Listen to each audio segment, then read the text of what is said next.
I can't. Just one. Just one? Mm.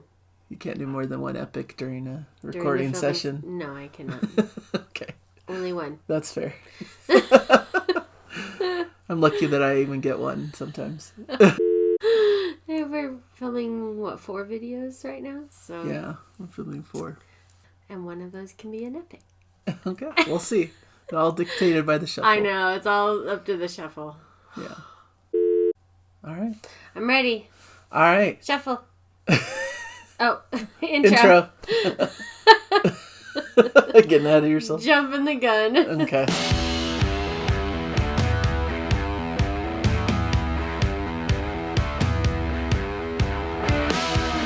Hello everybody and welcome to Nathan on Shuffle and to our latest Prog Song Sunday episode. I have Jana with me, of course. Hello. And this is the show where we listen to a prog song together. It's a first listen for Jana.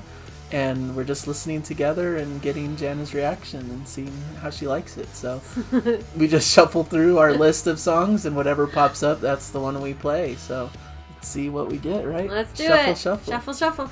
All right. Ooh.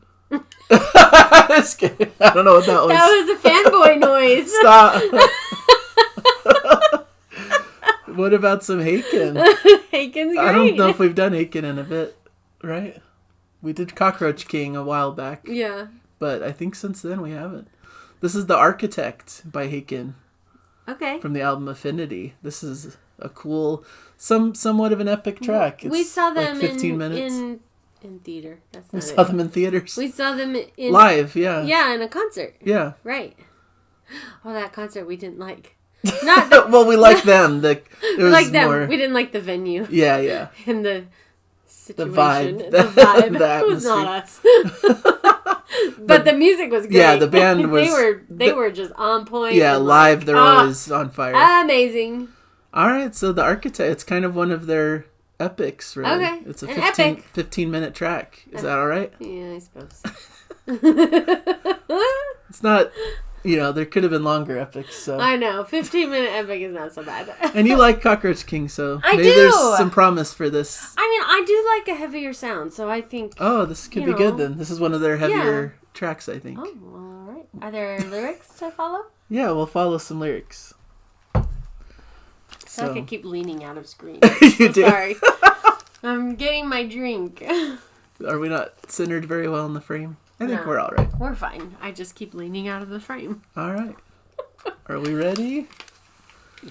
Ready for some heavy? I feel like this is the wrong one. What happened? Is it broken? No. Oh, okay. I just had it in the wrong order. Oh. Reversed.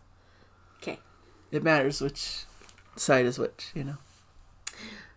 What if you wore it backwards? Would it, it would just be if you're facing backwards, huh? I guess. Never mind. Play the song. Okay. It's just, when they mix things, they have it with, left and right in mind. So. Yeah, you hear, sounds, moving around the room, So it would just be kind of flipped. It would be fine. But like if you're standing backwards. Fair enough. All right. The Architect by Haken. Do it.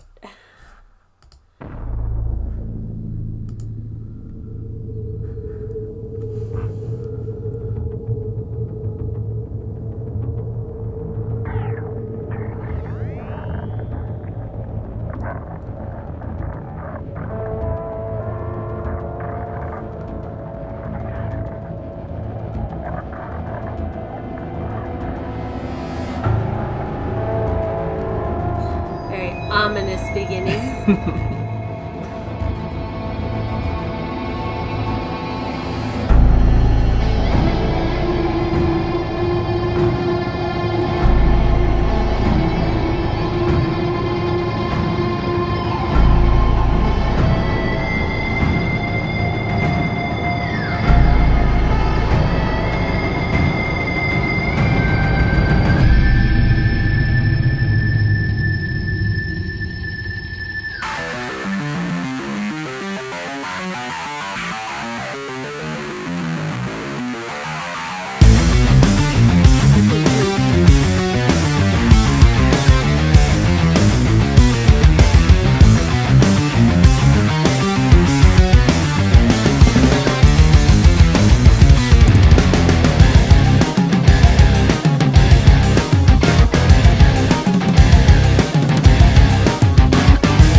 You're having a good time in that one, huh? I really like it, yeah.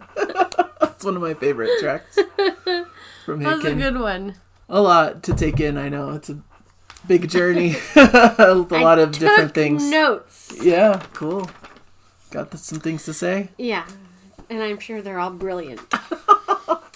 Okay, so I enjoyed that a lot. I like a heavier sound, and so I thought that was just really, really fun. And the way that they paired it throughout the whole song with this ethereal sounding keyboard or strings or manufactured string sound, Right. Like it was just really, really, really cool. And actually I thought that from the very beginning, I thought the lead singer, his voice was like very clear and very like in juxtaposition with the music, because it was like the music was like harder, but his was like the voice was like clear and soft sounding and like more like I kind of like that aspect of Haken. Ross Jennings is the vocalist, and I like part of Troika. Yeah, there you go. And I like how they can do really heavy, technical, complex music, but then his voice like has a certain like accessibility and softness to it. More, he can even almost lend in a pop direction. Is he doing the screaming? I don't know. Ross isn't doing the screaming. That's guest vocalist. I feel like that would be so bad for your voice. Yeah. Yeah, it was great. I felt like the song really showcased the talent of the band, because it was there was a lot of little parts where like the guitars the musicians would just play these amazing runs, and like they would just go everywhere and playing all these like millions of notes. It was really, really they're amazing, really cool players. Like it did that with I liked that contrast between like when it was in that middle section in the ethereal part. Yeah. There was like a guitar playing this like really, really cool thing, and then like a heavier or louder guitar. I don't know the different types of guitars. They're all guitars to me. Yeah. But louder, like I think like it kind of starts with like it's a keyboard, I think, but it kind of sounds like a guitar, and then the guitar comes in and starts soloing after that. Shows you how much I know about guitars. No, I don't know. If it's the section I'm thinking, I think that's how it goes. Yeah, and so it does that for more softer sound, more subtle like sound, and then like a louder, less subtle sound, and still all to this soundtrack of like this, woodland forest in Middle Earth. Like that's what I think when I think ethereal. Okay, so, that's cool. There were a couple of moments, and I noticed this moment towards the beginning that there was like these. Is this the Stranger Things soundtrack? There are like moments of like 80s sounding like mysteries, like which is totally the vibe they're going for. This album has that inspiration on purpose. It's they throw in these 80s inspirations. You can hear like those 80s synths and like sounds That's like why like the cover of it soundtracks. is kind of like old fashioned-y. Yeah, it's meant to evoke like 80s style or like an old fashioned like computer kind of 80s style. Yeah. So so that's definitely a part of it. I picked up on something. Yay! And then there were a couple times where I thought that they used silence really well, just like where all sound stops, and I feel like that is always like really impactful, and so I thought that was really, really neat. Yeah. Really cool. I'm not a big fan of like the screaming vocals. Okay. Yeah, I knew that would be your take. That's all right. Yeah. Like it's not for everybody. This is not for me. I just like if the lyrics weren't in front of me, you wouldn't be able to understand it. No idea what they're saying. Yeah. Like it's all just and noise. I've been pretty vocal on the channel that I struggle a bit with the growling vocals. I don't mind it here because it's more in a limited section and it's meant to kind of give you that emotional feeling during that part of the song. So, I struggle when it's the whole album is just the growling vocals, but when it's a combination and there's more like clean vocals, then I'm cool with a little bit of sprinkling of it like it's done here. You're cool. Whereas I'm like, is it needed? You just remove it. That's me. That's me and my preference. But I Yeah. am not the musicians here. It is them, and what they put forth is amazing. I did also like the lyric. There was a couple things that they repeated a couple times, and I just like the spare me your obsolete empathy and delete your obsolete memories. I just like those lines. Yeah. I thought they were really cool, and to like just stop thinking about that. Like, it doesn't matter. Yeah. I like their lyrics too. Really cool content. That's all I have. One of my favorite bands and one of my favorite pieces by one of my favorite bands. So can't go wrong for me. You were just enjoying it the whole time. Like, I looked over at you and you're just like... I love it. I love all the instrumental sections. I think it's balanced really well, like you were saying. There's softer, more ethereal moments, but then there's the heavier technical, like, craziness that they tend to be known for. There's softer vocals and sections, even, like, sections with the vocals where there's a lot of, like, different effects on it, and, like, you can almost hear these vocal, like, rounds and counterpoints a little bit. And then you get the heavier screaming stuff, which I don't care for generally, but it's done tastefully here. And it's just in that one section just to really accentuate the emotion of that one particular part. So I'm cool with it there. And just, overall, a little masterpiece of a song for me. Yeah, really great masterpiece. That's a great way to describe it. So Yeah. It was really cool. Really neat. All right, cool. We got a winner. Seems like you've been pretty positive on the Haken ones we've done. So I like Haken. Cool. Remember, I hated that concert, but I loved the music. I thought the music was great. I was like, I hate everything around me, but like this band is amazing. Yeah. So. And check out their new album right there. Oh yeah, I did a puzzle of that. Yeah. All right. Do you remember that? Yeah, I do remember. A slide puzzle. Yeah, they did it when they announced the new album. They did like a little slide puzzle for you to be able to see the cover art. Yeah. So I solved it. you solved it for me. Very good. She's talented. I got skills. So thank you guys so much for joining us. I hope you enjoyed this track and had a good time. Let us know in the comments how you feel about Haken and this track in particular. I'd love to get everyone's thoughts and comments. So thank you guys for your You did a review support. of this, right? I did do a review of that. Check that out too. Yeah, definitely. I would love that. I did also an album ranking by Haken recently with notes from their channel. So, yay! Posted on my channel, but did it in combination with them. So, really cool. So so thank you guys so much, and hopefully you'll stick around and join us for future episodes. Bye, everybody. Bye. Enjoy the music.